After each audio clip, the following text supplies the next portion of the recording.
Hello दोस्तों, आप सभी को मेरे चैनल में स्वागत है। Welcome two point target channel में आप सभी देख रहे हैं। आप सभी को वर्ण विचार के बारे में लेकर आए हैं, जो पहल का चैप्टर हिंदी व्याकरण का वर्ण किसे कहते हैं, इसके बारे में हम थोड़ा चर्चा करेंगे। जैसे दिया है वर्ण क्या है, ठीक है। चलिए आइए वर्ण के बारे में हम थोड़ा जानते हैं।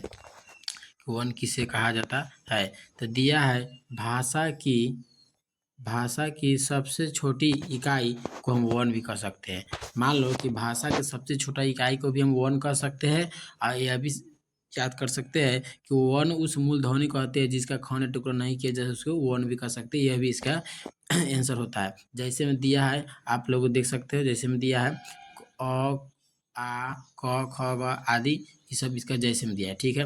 दूसरा दिया है वर्ण के कितने प्रकार होते हैं, तो हम जान जाते हैं वर्ण के कितने प्रकार होते हैं। तो वर्ण के आप लोग को दो प्रकार होते हैं। कितने प्रकार होते हैं? दो प्रकार होते हैं। एक में स्वर वर्ण, दो में व्यंजन वर्ण। एक में स्वर वर्ण, दो में व्यंजन वर्ण होते हैं। उत्तर में देखिए, आखिर पूछ रहा है कि स्वर वर्ण अब हम जानते किसे कहते हैं। स्वर वर्ण किसे कहते हैं, तब जानेंगे जिन वर्णों को उच्चारण किसी अन्य वर्ण की सहायता से होता हो। मतलब इसमें किसी और वर्ण की सहायता इसमें नहीं लिया जाता है, इसमें स्वयं खुद अपने आप ही इसमें सहायता ली जाती है, इसलिए इसको बोला जाता है स्वर वर्ण कहा जाता है। क्या कहा जाता है? स्वर वर्ण। जैसे हम अ आई, जिस सुन लो अ आ में जितने भी आते हैं ना, ये सब आगे मेरे क्या आ गया? स्वर वर्ण आते हैं, ठीक है। अब आ जाते हैं व्यंजन वर्ण के बारे में बात करते हैं कि व्यंजन वर्ण आखिर किसे कहते हैं। तो जानेंगे व्यंजन वर्ण उन वर्णों को कहा जाता है जिनका उच्चारण स्वर वर्ण की सहायता ली जाती है। क्या है? स्वर वर्ण की सहायता ली जाती है। क्या कहा जाती है? ली जाती है। उससे व्यंजन वर्ण का जैसे में ख से लेके छ से आप लोग को ग तक आता है, ठीक है। सब व्यंजन वर्ण में आते हैं, ठीक है। चलिए हम कुछ जान जाते हैं। आप लोग पिछले वीडियो में देख चुके हैं कि वर्ण कितने प्रकार होते हैं, कितने भेद होते हैं, ये सब किससे कहते हैं, ये भी जान चुके हैं। अब आते हैं 30 महत्वपूर्ण आप लोग को ऑब्जेक्टिव लेकर आए हैं, जो आप लोग को एकदम वीवीआई कहाँ आएगा? केवल स्कूल में आएगा, ठीक है। स्कूल या संस्था या कोचिंग या जहाँ भी आप लोग एग्जाम सेंटर है, सभी में एकदम वीवीआई एकदम इम्पोर्टेंट आने वाली है। तो पहला क्वेश्चन दिया है, भाषा की सबसे छोटी इकाई क्या कहलाती है? आप लोग को अभी बताया। तो भाषा की सबसे छोटी इकाई क्या कहते हैं? तो हम क्या कहते हैं? तो भाषा की सबसे छोटी इकाई को हम कहते हैं वर्ण। क्या कहते हैं? वर्ण। चलिए, वर्ण का राइट आंसर सी है। अब दूसरी का क्वेश्चन देखते हैं, हिंदी वर्णों को कुल कितने भागों में हिंदी वर्णों को कुल कितने भागों में वर्ण होते हैं? हिंदी वर्णमाला कुल कितने भाग होते हैं, चाहे वर्ण होते हैं, ये पूछा जाता है। टोटल इसके बारे में चर्चा है, तो हम जानेंगे इसका राइट आंसर क्या हो जाएगा। तो बी हो जाएगा। क्या हो जाएगा? बी 52 हो जाएगा। क्या हो जाएगा? बी। राइट आंसर बी दिया गया। चलिए अब दूसरा देखते हैं, तीसरी का सॉरी, वर्ण के कितने प्रकार होते हैं। तो वर्ण के हम जानते हैं वर्ण कितने प्रकार होते हैं, तो अभी बताया है, दो वर्ण तो स्वर वर्ण और व्यंजन वर्ण। इसके राइट आंसर क्या हो जाएगा? बी। क्या हो जाएगा? बी। राइट आंसर मेरा बी हो जाएगा। आप देख सकते हैं राइट आंसर मेरा बी है। चलिए अब हम जानते हैं कि स्वर वर्ण कितने होते हैं। स्वर एक होता है ना, कितने होते हैं, तो आप लोग पढ़ चुके हैं स्वर कितने होते हैं। अ हम बताए थे ना, ये सब स्वर होता है। तो आप गिन लीजिए, तो इसकी संख्या कितने होते हैं? 11 होती है। कितने होती है? 11 होती है। आप लोग देख सकते हैं स्वर 11 होते हैं। कि राइट आंसर मेरा क्या हो जाएगा? बी हो जाएगा। राइट आंसर मेरा बी। चलिए अब चौथा नंबर क्वेश्चन देखते हैं, व्यंजन वर्ण कितने होते हैं। तो व्यंजन वर्ण में अब जानकारी आप लोग को बच्चे कितने होते हैं। तो व्यंजन वर्ण मेरा कितना होते हैं? 33 होते हैं। कितने होते हैं? 33 होते हैं। आप लोग याद कर लीजिएगा। चलिए अब देखते हैं हम छठा नंबर क्वेश्चन, निम्न में से कौन सा स्वर है। निम्न में से कौन सा मेरा स्वर है। तो आप बताएं ना, स्वर जैसे में अ आ ई सब आता है, वो स्वर होना आता है। तो मैं और देखिए, तो कहीं शुरुआत में ही आए क ख ग थी व्यंजन हो रहा है, इसलिए मेरा राइट आंसर सी हो जाएगा। राइट आंसर क्या होगा? सी। तो राइट आंसर सी हो गया। चलिए अब अगला क्वेश्चन देखते हैं, निम्न में से कौन सा व्यंजन है। ठीक है, निम्न में से कौन सा व्यंजन है। आपको देख सकते हैं निम्न में से कौन सा आप लोग को व्यंजन है। तो इसका राइट आंसर क्या हो जाएगा? इसका राइट आंसर व्यंजन हम देख रहे थे। व्यंजन के बारे में मालूम है, क ख से लेकर ग तक आता है। तो देखिए ई है, ऊ है, क है, ए है। तो ई होते स्वर वर्ण में, ऊ हो गया व्यंजन, सॉरी स्वर वर्ण में आ गया, ये भी स्वर वर्ण होती है। इसका राइट आंसर हो जाएगा क। क्या हो जाएगा? क। इसका आंसर हो जाएगा सी। याद रखिएगा। स्वर वर्ण का उच्चारण कैसे होता है। तो स्वर वर्ण का उच्चारण कैसे होता है? स्वर वर्ण उच्चारण जो बिना सहायता से, या बी में सहायता से, या सी में धीरे से, या डी में तेज से, तो इसमें बिना सहायता से, किसी सहायता नहीं लिया जाता है स्वर वर्ण में, इसलिए खुद अपने आप ली जाती है, इसलिए हो जाएगा स्वर वर्ण। ठीक है, बिना सहायता से, राइट आंसर ए। चलिए 9 नंबर क्वेश्चन देखते हैं, व्यंजन का उच्चारण किसकी सहायता से होता है? तो व्यंजन के उच्चारण किसकी सहायता से होता है? तो व्यंजन के उच्चारण हम लोग को लगता है कि शब्द, स्वर, वाक्य, मात्रा। तो इसमें राइट आंसर हो जाएगा मेरा ए। क्या हो जाएगा? ए, सॉरी बी होगा। राइट आंसर क्या होगा? स्वर की मात्रा से हम लोग का व्यंजन होता है, ठीक है। इसका राइट आंसर मेरा क्या हो जाएगा? इसका राइट आंसर क्या हो जाएगा? बी। क्या हो जाएगा? बी। चलिए अगला क्वेश्चन देखते हैं, आ कौन सा वर्ण है? आ मेरा कौन सा वर्ण है? तो हम जानते हैं आ कौन सा वर्ण है मेरा, तो ये आ में आ गया, तो मतलब स्वर वर्ण। आ जितना भी है ना सब स्वर वर्ण आता है। तो आँख मूंद के मारिए क्या? स्वर, मतलब आंसर बी। क्या हो जाएगा right answer? B. Right answer मेरा क्या हो जाएगा? बी। देख सकते हैं स्वर बी है। चलिए 11वां क्वेश्चन है, ख कौन सा वर्ण है? ख मेरा कौन सा वर्ण है? तो ख मेरा कौन सा वर्ण है? तो ख मेरा स्वर है कि व्यंजन की मात्रा है कि शब्द? तो ख मेरा हो गया व्यंजन वर्ण। क्या हो जाएगा? व्यंजन वर्ण। राइट आंसर बी हो जाएगा। चलिए आगे देखते हैं, हिंदी वर्णमाला की हिंदी वर्णमाला किस भाषा से संबंधित है?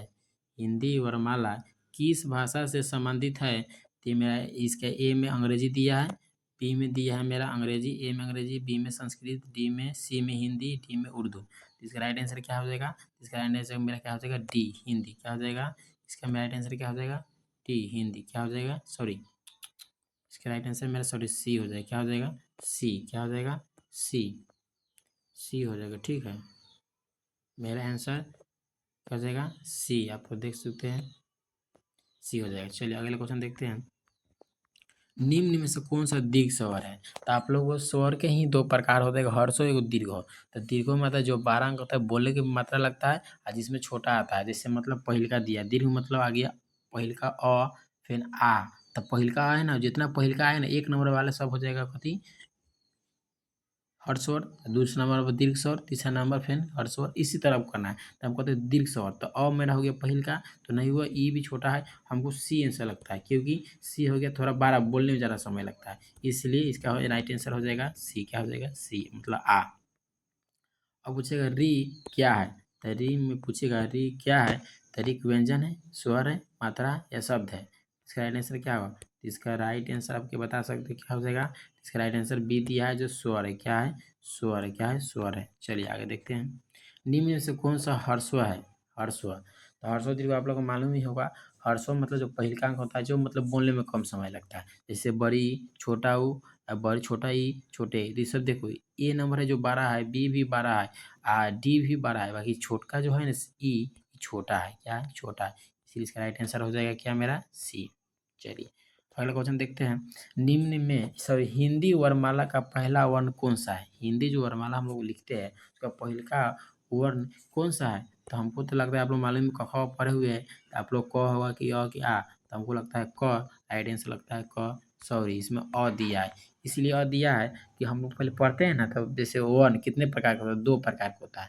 2 प्रकार, पहला आता है स्वर वर्ण और व्यंजन, इसलिए वर्णमाला के इसका पहला हो गया, इसलिए दिया है क्या? और इसका राइट आंसर हो जाएगा बी। अब इसलिए आपको सही होगा, ठीक है। 17 में दिया है, हिंदी वर्णमाला का अंतिम वर्ण कौन सा माना जाता है? हिंदी वर्णमाला का अंतिम वर्ण कौन सा माना जाता है? तो इसमें पता है ज्ञ, या बी में त्र, सी में स्र, डी में छ। इसका राइट आंसर क्या हो जाएगा? राइट आंसर हो जाएगा ज्ञ।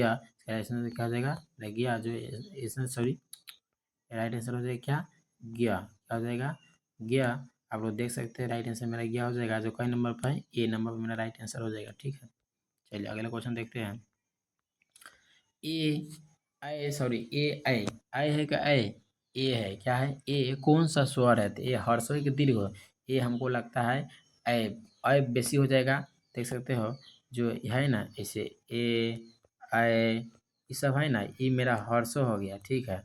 ये मेरा दीर्घ हो गया, ये दीर्घ हो गया, तो हमको हर्षो कह रहा था, हर्षो इसका छोटका ए है, तो इसलिए हर्षो हो जाएगा। क्या हो जाएगा? हर्षो। तो राइट आंसर क्या होगा मेरा? ये होगा। राइट आंसर मेरा क्या हो जाएगा? क्या हो जाएगा राइट आंसर मेरा? ये हो जाएगा। देख सकते हैं, सॉरी ए आई, आई नहीं, गलती दे दिया, इसका राइट आंसर ए हो जाएगा, ठीक है। आप लोग इसका राइट आंसर याद रखिएगा, इसका राइट आंसर हो जाएगा आप लोग को ए, ठीक है। चलिए अगला क्वेश्चन देखते हैं, संयुक्त व्यंजन का उदाहरण है। तो संयुक्त व्यंजन आप लोग को जानकारी होगा, संयुक्त व्यंजन कितने होते हैं? तो 4 होते हैं। कितने होते हैं? याद रखिएगा 4। तो एक आता है अ, या क, या छ, या उ। तो चारों में कौन कौन होता है? तो क्या होता है संयुक्त व्यंजन? छ, त्र, ज्ञ। तो क्या होता है? छ, त्र क्या और एगो आता है स्र। ये मेरा क्या संयुक्त व्यंजन। देखो हमको पहले का 6 मिला है, इसलिए इसका राइट आंसर हो जाएगा सी। क्या हो जाएगा? सी। आप लोग याद रखिएगा, राइट आंसर 6 सी हो गया। चलिए आगे देखते हैं। च कौन सा वर्ण है? तो आप लोग को पढ़ना पड़ेगा, जैसे क से कंठ, च से तालु, ये सब पढ़ना पड़ेगा। उच्चारण आसान जिसको नाम होता है सब पढ़ना पड़ेगा, तब आपको मालूम चलेगा। तो च कौन सा वर्ण है? तो च एक स्वर में आता है या व्यंजन में आता है? तो हमको मालूम लगता है हमको व्यंजन में आता है। इसका राइट आंसर क्या हो जाएगा मेरा? इसका राइट आंसर क्या हो जाएगा? बी हो जाएगा। हमको लगता है बी होगा, आपको याद रखिएगा। इसका राइट आंसर बी हो जाएगा। चलिए अगला क्वेश्चन देखते हैं। वर्णों के मेल से क्या बनता है? आप लोगों को मालूम वर्णों के मेल से शब्द बनता है या मात्रा? तो हमको लगता है शब्द बनता है। क्या बनता है? शब्द। इसका राइट आंसर हो जाएगा ए। देख लीजिएगा सर। 22वां क्वेश्चन है और देख सकते हैं, निम्न से कौन सा स्वर नहीं है? निम्न से कौन सा स्वर नहीं है? तो हम लोग जानकारी रखें निम्न से स्वर कौन सा नहीं है। तो ओ है या औ या थ या ए। मतलब ए में औ, बी में औ, सी में थ, डी में ए। इसका आंसर क्या हो जाएगा? तो स्वर नहीं है तो नहीं कौन है? तो सी आंसर नहीं होगा, थ नहीं होगा, क्योंकि स्वर में सिर्फ अ आता है, ये नहीं आता है, इसीलिए इसका राइट आंसर सी हो जाएगा। क्या हो जाएगा? सी। ये देख सकते था है। म कौन सा वर्ण है? तो म ये क्या है? स्वर वर्ण में व्यंजन, व्यंजन वर्ण में क्या है? व्यंजन वर्ण में। इसलिए आप लोग याद रखिएगा ये व्यंजन वर्ण में है, इसलिए हम याद रखेंगे। इसका राइट आंसर बी हो जाएगा। थैंक यू, याद रखिएगा। चलिए अब आगे अनुसार का चिन्ह क्या होता है? तो अनुसार का आपको पूछेगा चिन्ह क्या होता है, तो आप लोग अनुसार का चिन्ह क्या होता है? ऊपर अनुस्वार या दुगु बिंदु या चंद्र बिंदु या मिश्र बिंदु। इसका राइट आंसर मेरा क्या हो जाएगा? इसका राइट आंसर में आप देख सकते हैं, इसका राइट आंसर सी है। क्या है? ये चंद्र बिंदु बोलते हैं जो प्रत्येक हल्का सा बुन का होता है, इसलिए इसका राइट आंसर सी। चलिए विसर्ग का चिन्ह कौन सा है? तो विसर्ग का चिन्ह जो लास्ट में होता है दो को बुनकर आता है। क्या रहता है? दो को बुनका, इसलिए मेरा आंसर ए हो जाएगा। देख सकते हैं फाइनली। चंद्र बिंदु का चिन्ह क्या होता है? जिसमें चांद लगा रहता है। क्या रहता है? चंद्र बिंदु का मतलब चांद हो, जिसके राइट आंसर क्या हो जाएगा? बी। चलिए अब देखते हैं 27वां क्वेश्चन। ऊ कौन सा ऊ है? बड़ी ऊ है, याद रखना। हम आपको बोले थे ना, छोटा ऊ एक बार हर्षो एक दीर्घ हो। तो क्या है मेरा? हर्षो या स्वर पूछ रहा है, तो हर्ष या दीर्घ हो तो दो प्रकार होता है, एगो हर्षो एगो दीर्घ हो। तो हर्षो मतलब जो हल्का ई वाला जो ऊ आता है ना, ये वाला जो ऊ आता है आप लोग को, ये सीधा सॉरी ये हाँ ये वाला ऊ आता है, एगो ये वाला ऊ आता है। तो ये मेरा हो गया हर्ष और ये मेरा हो गया दीर्घ। तो मेरा क्या कह रहा है? ये छोटका ऊ है या बड़का? बड़का ऊ है। तो बड़का ऊ मेरा क्या हो जाएगा? दीर्घ हो जाएगा। क्या हो? दीर्घ हो, जो राइट आंसर बी हो जाएगा। क्या हो? Right answer B. अब देखो निम्न में से कौन सा संयुक्त व्यंजन नहीं है? तो मैं संयुक्त व्यंजन की बात कर रहा है, इसमें जिसमें नहीं है तो कौन नहीं है? छ है या तरह या ज्ञ स्वर। हम क्या बोले तो अभी बताए थोड़ा देर पहले कि छ है, तरह है, ज्ञ है और स्वर है। तो स्वर में नहीं दिया है, तीनों है, एगो नहीं है, जिसका राइट आंसर क्या हो जाएगा मेरा? डी हो जाएगा। क्या हो जाएगा? डी। चल देख सकते हैं राइट आज वो नहीं है। 29 नंबर क्वेश्चन है, हिंदी वर्णमाला में स्वर और व्यंजन मिलकर क्या बनते हैं? भाषा, वर्णमाला, वाक्य या गद्य। तो हमको लगता है ये शायद वर्णमाला बनता है। आप लोग कमेंट में बताइए क्या बनता है।